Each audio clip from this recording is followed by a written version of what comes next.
Europe 1 Soir Week-end. 19h, 21h, Pascal de la Tour du Pin. Il est 20h45, pas du tout le journal permanent, excusez-moi. On va continuer de débattre. Le journal permanent, c'est à 21h.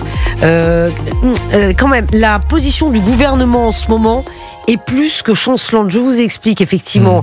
François Bayrou menace d'être censuré par Olivier Faure, notamment. Il a exhumé effectivement la réforme des retraites. Mais pourquoi est-il allé exhumer la réforme des retraites et le départ à l'âge légal à 62 ans? Pourquoi a-t-il fait ça? C'est une énorme erreur politique. Oui. C'est une énorme erreur politique parce que il fallait surtout pas le dire. Je veux dire, François Bayrou a donné sa parole et s'est engagé, notamment auprès du PS, au moment du vote du budget, pour dire on rouvre le dossier des retraites. Mais pourquoi faire? Donc, pourquoi faire? Parce que la réforme est toujours repoussée par 70% des Français.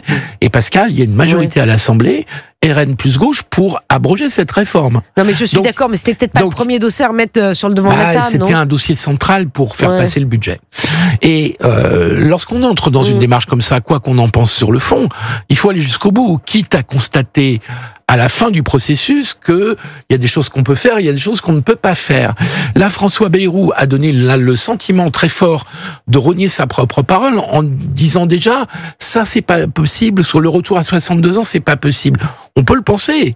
Il y a même de bonnes raisons de le penser, mais il fallait surtout pas le dire. La politique, c'est de l'art de la parole, et c'est pas. Et vous y connaissez bien, Philippe Guibert, c'est votre métier. Mais c'est pas de dire toujours. Dites-nous les secrets de la com politique.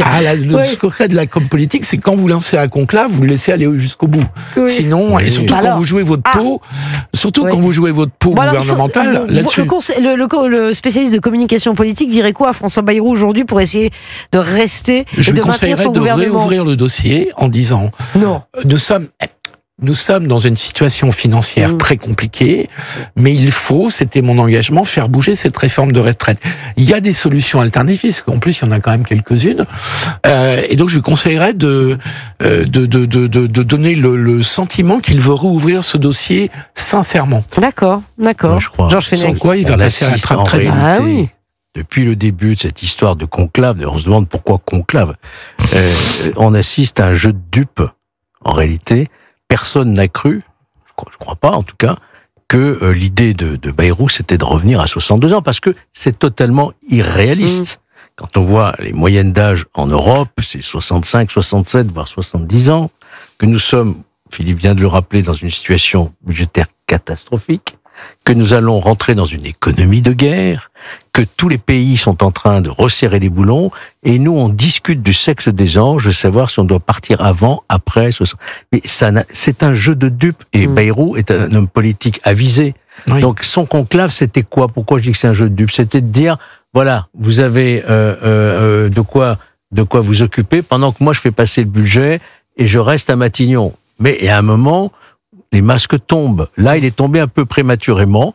Je crois que ça a été au débeauté d'un micro, qu'il a dit ça. C'était pas prémédité, c'était pas préparé. Ça a été lâché de manière imprudente. Et en tout cas, c'est sorti, je dirais, du cœur, la vérité. Voilà. Mais oui, bien sûr. C'est que 62 ans, c'est pas tenable. C'est d'autant plus idiot que si on augmente la durée de cotisation Philippe Guibert et qu'on baisse légèrement l'âge légal de la retraite, on arrive à un résultat financier pas totalement différent. Donc il y a une petite marge pour négocier, et là il a donné le sentiment qu'il fermait complètement la porte à la négociation après l'avoir ouverte, et tout en liant quand même son sort à ce conclave, puisque c'était la monnaie d'échange pour que le socialiste ne censure pas le budget.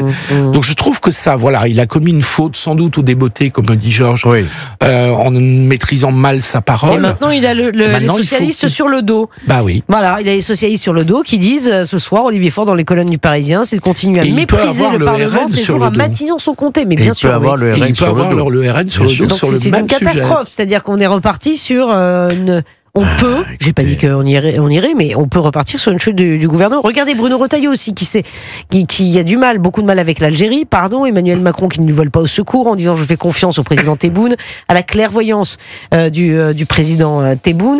Bruno Retailleau est dans une situation compliquée, surtout que lui aussi a mis sa démission dans la balance en disant si on me laisse pas agir non plus. Avec l'Algérie, je m'en vais. Emmanuel Macron dit je fais confiance à la clairvoyance de Tebboune. Il est dans une situation compliquée, Bruno Retailleau, non? Aussi. Je trouve que c'était pas très habile parce que ce soir dans le Figaro, il fait quelques confidences en disant je ne démissionnerai pas. Je trouve qu'il a été un peu trop rapide, Bruno Retailleau, à dire attention, je peux faire un malheur, je peux donner ma démission. D'abord parce qu'il y a fondamentalement pas intérêt, parce que ce qui a construit sa popularité, c'est qu'il était justement ministre de l'Intérieur et qu'il agissait. Donc que ça soit difficile au gouvernement, c'est une chose, mais quand je regarde les sondages, les Français ont plutôt envie qu'il reste ministre de l'Intérieur, voire très nettement qu'il reste ministre de l'Intérieur. Donc ce soir, il est obligé un peu de corriger sa déclaration sur je vais remettre ma démission. Non, il faut pas qu'il démissionne. Il faut qu'il continue à agir.